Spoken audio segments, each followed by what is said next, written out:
দীর্ঘ ১৭ বছর পর কারাগার থেকে মুক্ত হলেন বিএনপি নেতা লুৎফুজ্জামান বাবর। আল্লাহ সুবহানাহু ওয়া তাআলা আজকে মুক্ত বাগাচ্ছে মুক্ত অবস্থায় আমি আসতে পারছি, সেই জন্য মহান আল্লাহ রব্বুল আলামিনের কাছে আমি শুকরানা গুজার করছি।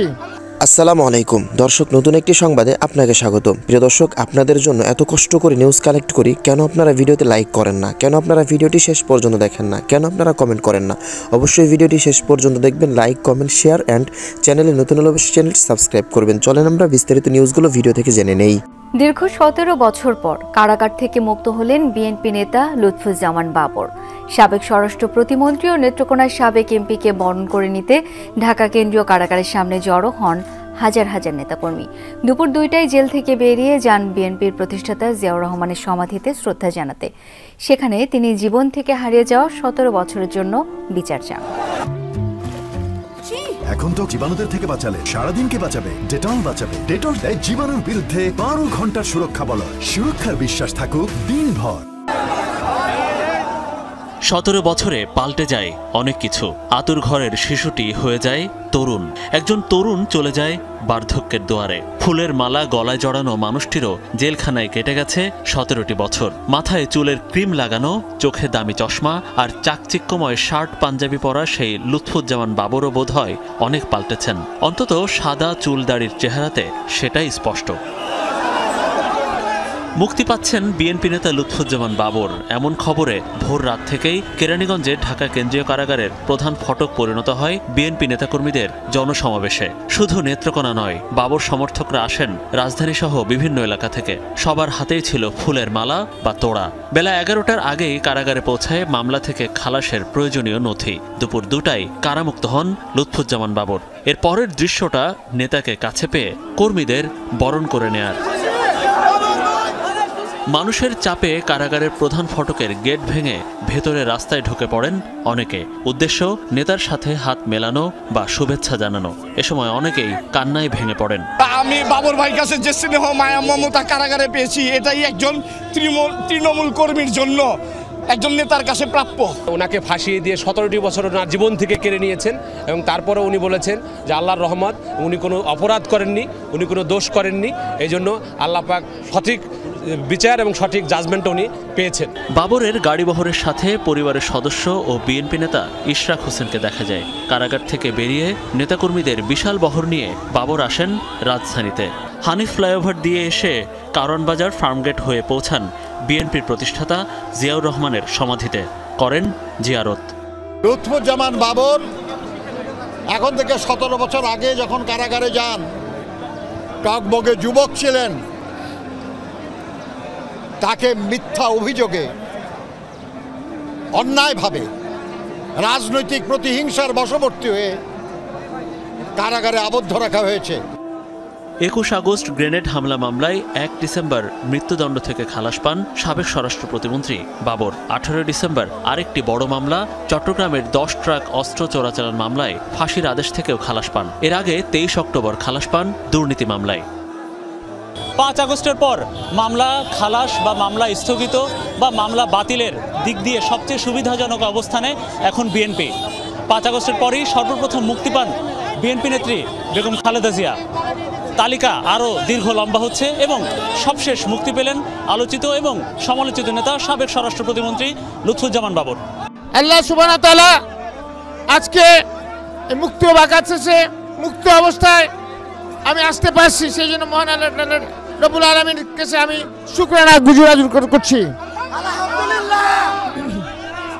সেই সাথে আজকে যে ছাত্র জনতার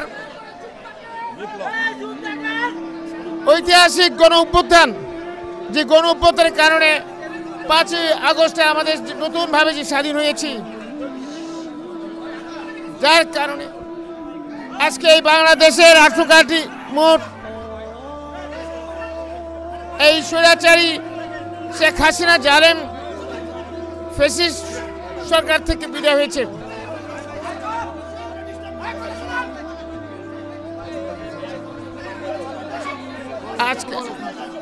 আজকে এই গণ অভ্যুত্থানের সময় যে সমস্ত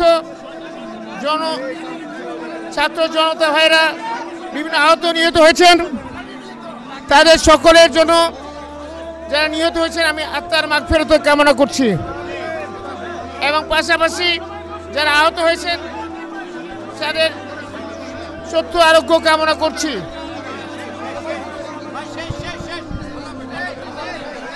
এবং আজকের এই অবস্থাতে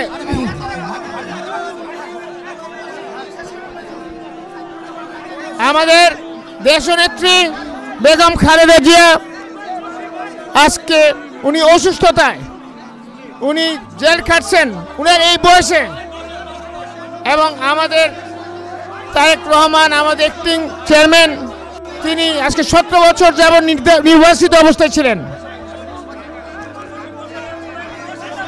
উনারা যে ত্যাগ স্বীকার করেছেন, পাশাপাশি বাংলাদেশের জাতীয়তাবাদী দলের আমাদের বিভিন্ন পর্যায়ের নেতা কর্মীরা বিভিন্নবার যে নির্যাতিত নিপীড়ন জুলুম জেল খাটছে।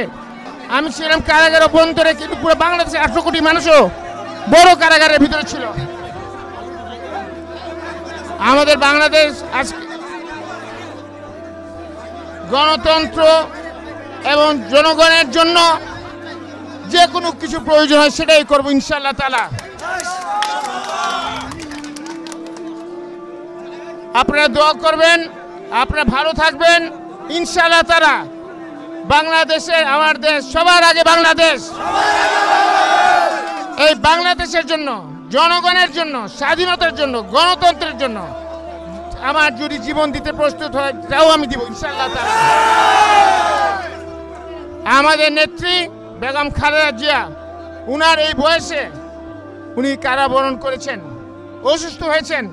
উনাকে মারার জন্য বিভিন্ন রকম ভাবে চিকিৎসা না দিয়ে ভুল চিকিৎসা দিয়ে ব্যবস্থা করছে, সেখান থেকে আল্লাহ পাক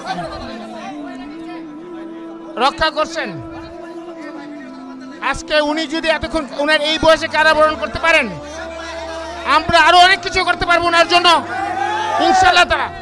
বাংলাদেশের জনগণের জন্য এবং বাংলাদেশের গণতন্ত্রের জন্য আল্লাহ যদি আমাদেরকে কিছু যা প্রয়োজন সেটা ইনশাআল্লাহ তাআলা করব। ভালো থাকবেন, আপনারা অনেক কষ্ট করে আসছেন বিভিন্ন খান থেকে, আপনাদের কাছে আমার আকুল ভাবে আমার অভিনন্দন এবং দোয়া রইল, এবং আপনাদের কৃতজ্ঞতা প্রকাশ করছি আপনারা যে আজকে আসছেন। আপনারা আমার জন্য দোয়া করবেন, আপনাদের জন্য আমি দোয়া করছি, এবং পরিশেষে আপনারা কষ্ট করছেন আপনাদেরকে ধন্যবাদ জানাই, সালাম জানাই। আপনারা আপনাদের জায়গায় আপনারা ফেরত যাবেন, আপনাদের পরিবার পরিজনের কাছে আপনি আব্বা আমাকে আমার সালাম জানাবেন, এবং সবার জন্য সবার কাছে আমার দোয়া জানাবেন। আর মিডিয়ারা যারা আসছেন বিভিন্ন খান থেকে কষ্ট করছেন সারাদিন ভরা, সবার কাছে আমি আমার কৃতজ্ঞতা বোধ এবং ধন্যবাদ জ্ঞাপন করছি। আল্লাহ হাফেজ। বাংলাদেশ জিন্দাবাদ, বাংলাদেশ জাতীয়তাবাদী দল জিন্দাবাদ।